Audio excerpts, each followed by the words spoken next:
আদালতের বিচার্য বিষয়। আদালত যদি মনে করে তদন্ত করবে, আবার একটা তদন্ত শুরু হবে, তদন্তের রিপোর্ট আসতে দেরি হবে, আবার তা নিয়ে কিছু মানুষ বিবৃতি দেবেন।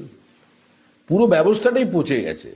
তদন্ত করলে মানুষের জীবনও ফিরে আসবে না, আর তদন্ত করলে তার কোনো প্রভাব এই সরকারের উপরে পড়বে না। এই সরকার একটা জনবিরোধী সরকার, এই সরকারটা খুনি সরকার। এই সরকারের বিসর্জনের ছাড়া পশ্চিমবঙ্গ মানুষের সামনে মুক্তির অন্য কোনো পথ খোলা নেই। সিদ্দিকুল্লাহ বেশ কিছু হিন্দু ধর্ম বিরোধী কথাবার্তা বলেছেন প্রকাশ্যে।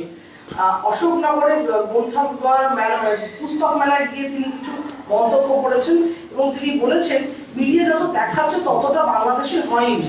দিল্লির তামাক খেয়ে মিডিয়ারা বেশি বেশি দেখাচ্ছে, বাংলাদেশের সঙ্গে আমাদের ঝগড়া বাঁধিয়ে দিয়ে কোটি কোটি ব্যবসার ক্ষতি করছে, এই ধরনের মন্তব্য করেছেন। সেই সঙ্গে তিনি বলেছেন বেশি করে বই পড়ুন, স্বামী বিবেকানন্দের সব দিক বই পড়ুন, তাহলে হিন্দু ধর্মের হিংসা থাকবে না, পরস্পৃকতা থাকবে না।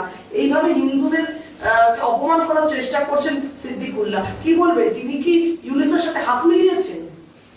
বিবেকানন্দ তো বইতে লিখেছিলেন যে হিন্দু ধর্ম থেকে একজন কমে যাওয়ার অর্থ একজন কমে যাওয়াই নয়, একজন শত্রুর সৃষ্টি হওয়া। এর ব্যাখ্যাটা একটু ওনার কাছে জেনে আসুন, কেন বলতে বাধ্য হয়েছিলেন বিবেকানন্দ।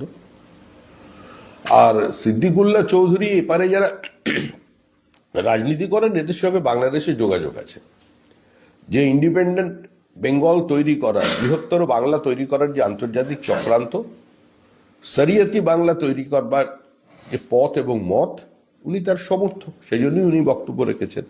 আর ওনার এই বক্তব্যকে তার দল অনুমোদন করছে ভোটের স্বার্থে।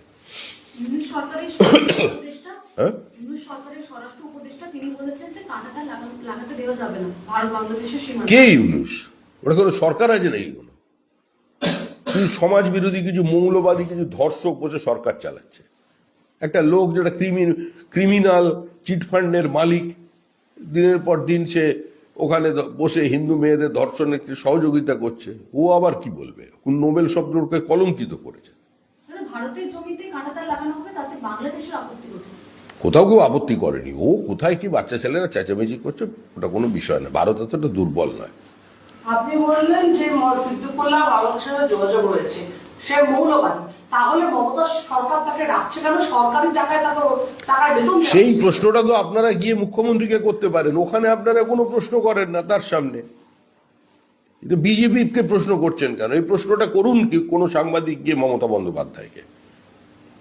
এটাই তো পশ্চিমবঙ্গের সবচেয়ে দুর্ভাগ্যজনক বিষয়। সবাইয়ের যত প্রশ্ন, সবাইয়ের যত উত্তর বিজেপির কাছে, বিরোধী দলের কাছে। যে প্রশ্ন মুখ্যমন্ত্রীকে করা উচিত সেই প্রশ্ন বিরোধী দলকে করা হচ্ছে। মেদিনীপুরের যেহেতু সরকারি হাসপাতালগুলোতে এই কোম্পানিগুলো সেন্ট্রালি তারা সরবরাহ করে সমস্ত জিনিসপত্র। 2022 সাল পর্যন্ত এদের মেয়াদ ছিল, সেটা এক্সটেনশন করা হয় 6 মাসের জন্য। তারপরে কিন্তু এক্সটেনশন করা হয়নি। ওটা প্রসেসটার মধ্যে কি দুর্নীতির কোনো গন্ধ পাচ্ছে? পুরো ব্যবস্থাটাই দুর্নীতি। তো দুর্নীতি না হলে এই স্যালাইন হসপিটাল পর্যন্ত পৌঁছতো না। এই চক্রে বড় বড় মাথারা যুক্ত না থাকলে এটাকে ব্যবহার করা হতো না। আর এখন পুরো রিপোর্ট আসতে দিন, সেই সময় কজন চিকিৎসক সেখানে উপস্থিত ছিলেন সেটা এখন রিপোর্টে উঠে আসার কথা, সেটাও আপনারা পরে দেখতে পাবেন। কেরলের পিবি আনোয়ার বিরোধী দলের এমএলএ রয়েছেন, তিনি তৃণমূল কংগ্রেসে যোগদান করেছেন। এবার গোয়া ত্রিপুরার পরে কি তৃণমূল কেরলেও নিজের ভোটে লড়বেন? পরে সরকার হচ্ছে ওদের। সামনের নির্বাচনে কেরলের মুখ্যমন্ত্রী তৃণমূল কংগ্রেসের পক্ষ থেকে হবে। এটাই ঘুম কেড়ে নিয়েছে। হয়তো কালকে রাত্রে নরেন্দ্র মোদী ভালো করে ঘুমোতেই পারেননি খবরটা পেয়ে। সোনারপুরে ফের 5 বাংলাদেশি গ্রেফতার করা হয়েছে অবৈধ ভাবে। তারা 1 বছর ধরে সোনারপুরে বৈকুণ্ঠপুরে বাড়ি ভাড়া নিয়ে তারা ছিল। নাম কি তাদের? নাম কি তাদের? নাম জানতে হবে।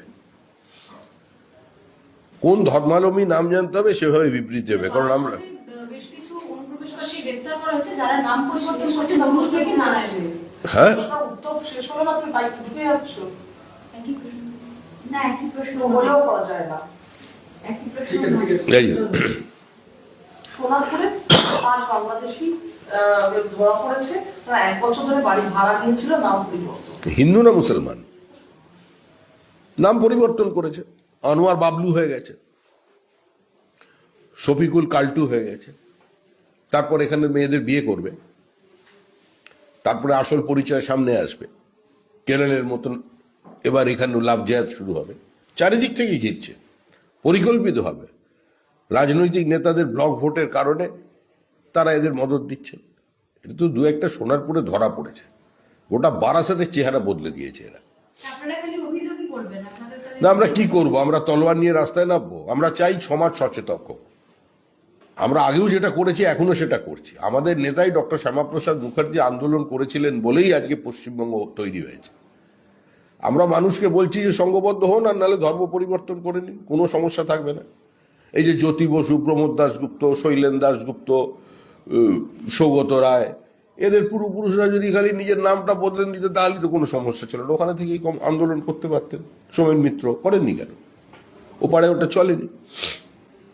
সমস্যার একটাই সমাধান, সবাই ধর্ম পরিবর্তন করে নিন।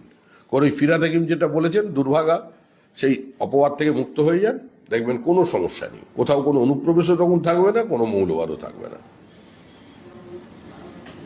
বাংলাদেশের থেকে বেশ কিছু অনুপ্রবেশকারীকে বারাসাতে গ্রেফতার করা হয়েছে, যারা তার মধ্যে একজন নুরুল থেকে এখানে এসে নারায়ণ নামে 5 বছর ধরে ব্যবসা চালাচ্ছে। এবং অনেক আছে, নুরুল থেকে নারায়ণ হয়েছে, অনেক আছে। এটা নারায়ণের সৌভাগ্য যে তার নাম একজন ধারণ করেছেন। স্বয়ং নারায়ণও ওপরে চমকে চমকে উঠছে যে কি খেলা নিচে চলছে। মমতা ব্যানার্জি সব পাল্টে দিচ্ছে, একরকম লিখে পাঠালাম, নিচে গিয়ে আরেক রকম হয়ে গেল।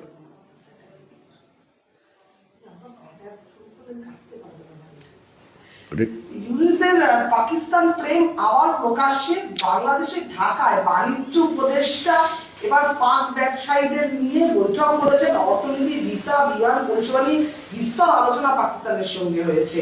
যে পাকিস্তানকে হাতে তুলে দিতে চাইছে বাংলাদেশ নিজে। আরে যে পাকিস্তান নিজেই দুর্ভিক্ষের কবলে, যে পাকিস্তানের একটা রুটির জন্য সেখানে মানুষ মারামারি করছে, যে পাকিস্তান সার্বিকভাবে অন্যদের দয়া দাক্ষিণ্যে বেঁচে আছে, তাদের আর কি হবে?